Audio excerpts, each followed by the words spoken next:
Good morning. It is Monday, April 21st, and that means two things. I, I'm not sure if this is actually a holiday. Do you have the day off?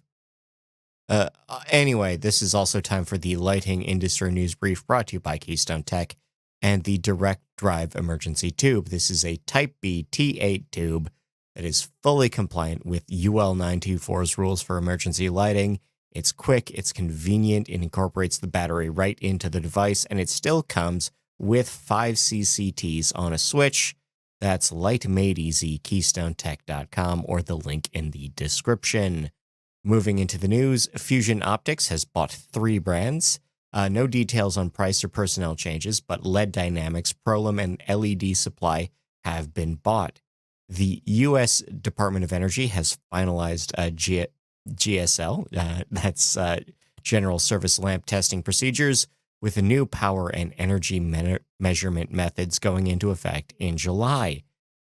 A federal judge has restored EPA grants, which means that billions of dollars in projects might be back on track, pending appeal. Utopia has declared bankruptcy under Chapter 7 protections. That proceeding will be going ahead in California. California is suing the federal government over tariffs and what they've done to business and port activity over there. 5 small businesses have launched a suit against the tariffs for damages as well. We also see a price increase at Progress Lighting. FlexFire LEDs has secured new commercial financing with not quite $2 million to expand their facilities. The U.S. DOE has cut $405 million in research grants. These are cuts to so-called indirect costs from academic institutions. Nature's Miracle had been planning to buy Visionaire Lighting, but that deal is on pause. We have a ribbon cutting at a new Southwire facility with a new space going into business in Youngsville, North Carolina. We also have share buybacks at Signify with 28,138 shares back with the board. They paid 18.4 euros per share for that deal on average. CleanTech has announced new stock options grants, with the BOD being offered 780,000 shares in incentives. We have a stock shuffle at Luceco with key stakeholders buying in. The IALD is seeking board of directors noms. 3 positions are open there. The IES has 6 openings on their board of directors. So I don't know, if you need a new gig, now's a good time to do it. Mark Jewell talks selling lighting without rebates on the Get a Grip on Lighting podcasts. We have global fees on greenhouse gases agreed to. This has been a new motion and fee structure adopted by the International Maritime Organization.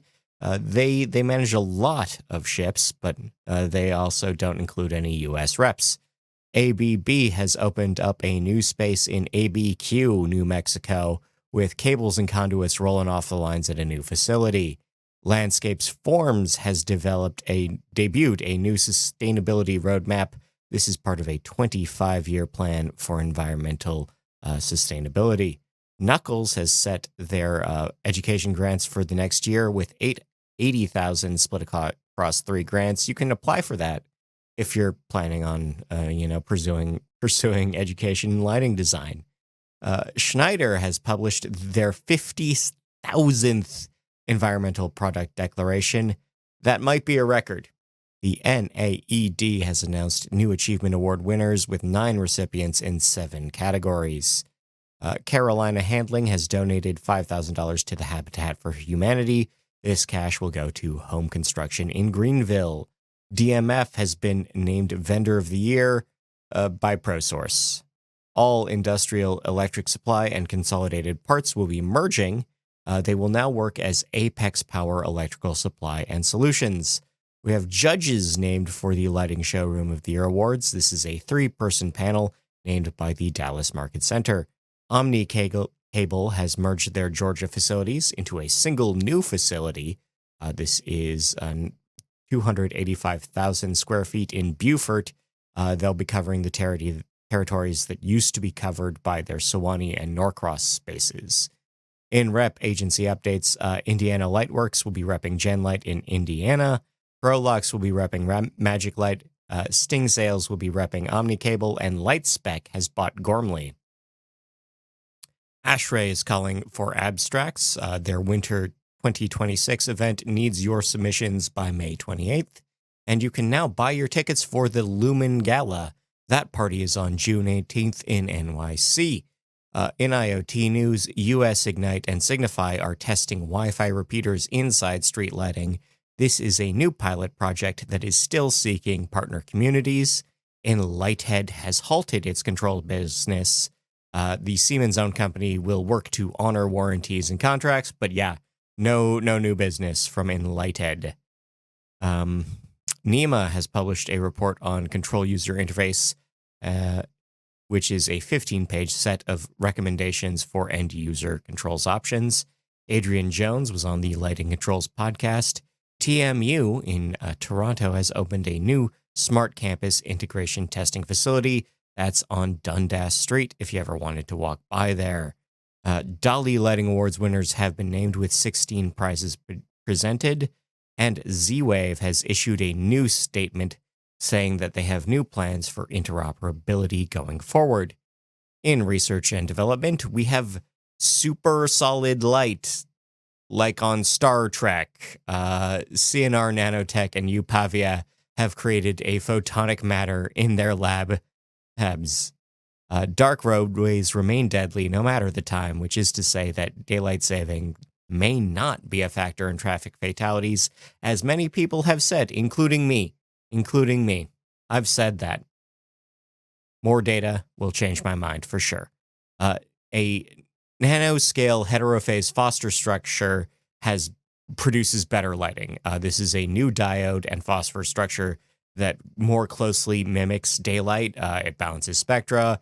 It has a CRA of 95. It has a CCT of 5829K, and or not 5829K. It's 508029 Kelvin degrees, and it has a melanopic ratio of 1.004, which is pretty good, actually. It's very good, very encouraging. We have a new study of optical vortices, which is a helix-shaped lens based on the so-called golden ratio, and it does some very interesting things with diffusion. We have a new street light from Sansi that is a 100,000-hour ceramic light source. And we have a study from the Pacific Northwest National Labs about what we should do when demand projections don't project, as the divergences are already happening. On the dark side of things, circadian disruption makes you a worse gambler. See you at Light Fair in Vegas in May. Sunlight alarms are better. Night owls are more likely to deal with depression.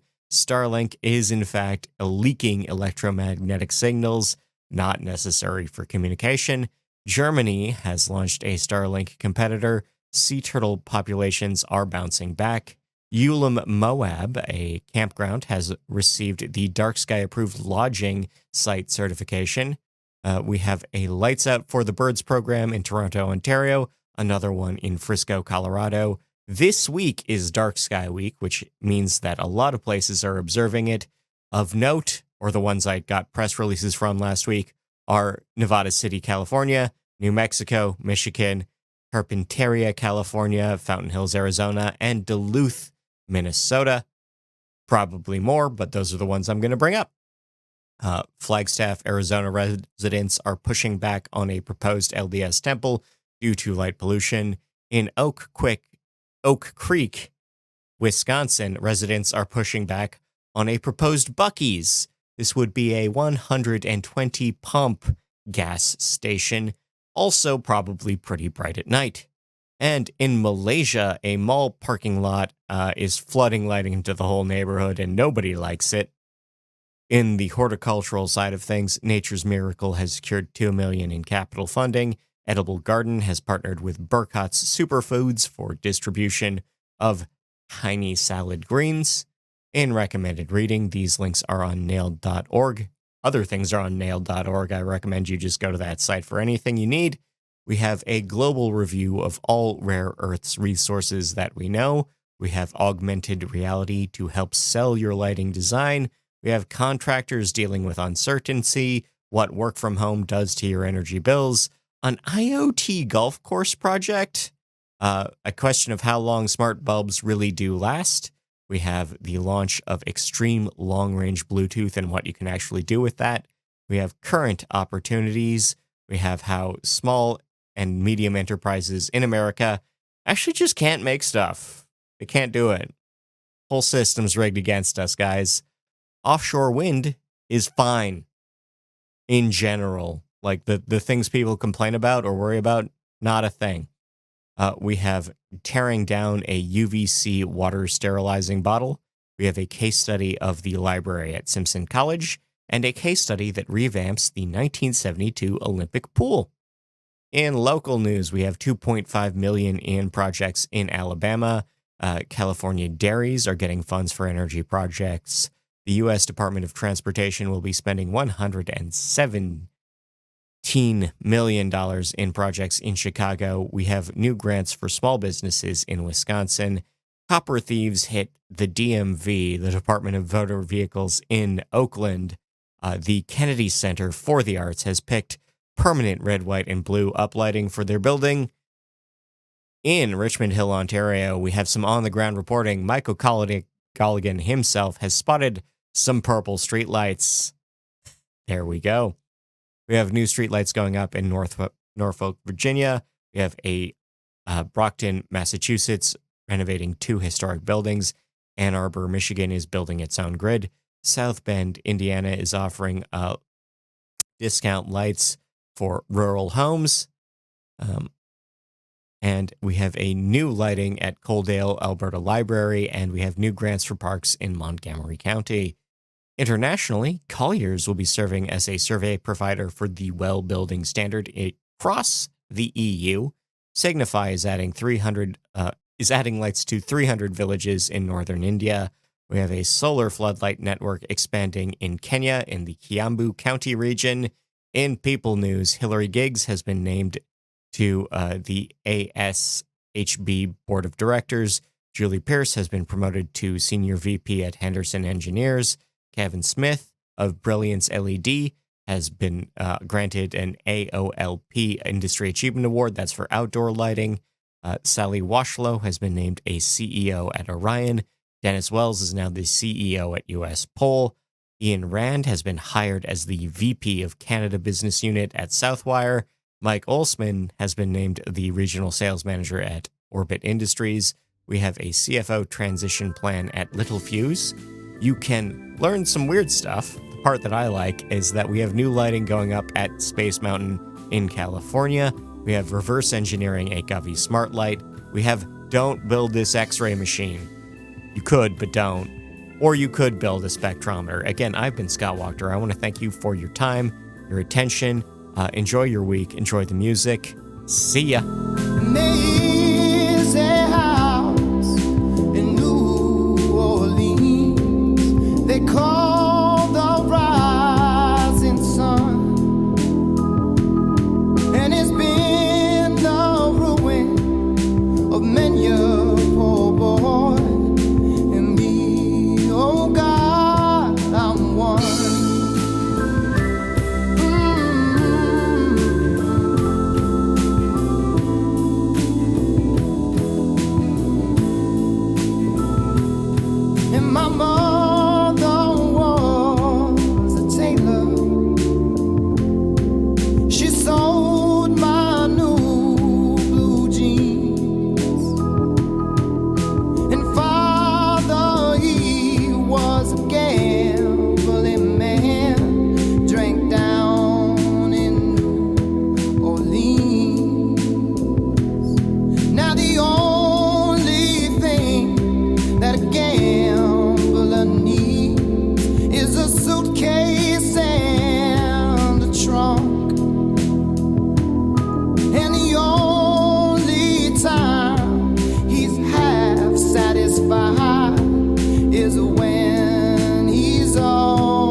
trying not to do as I have done.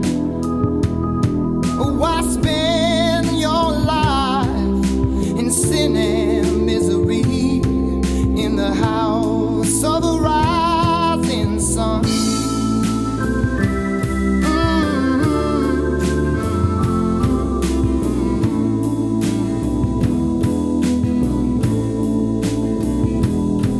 They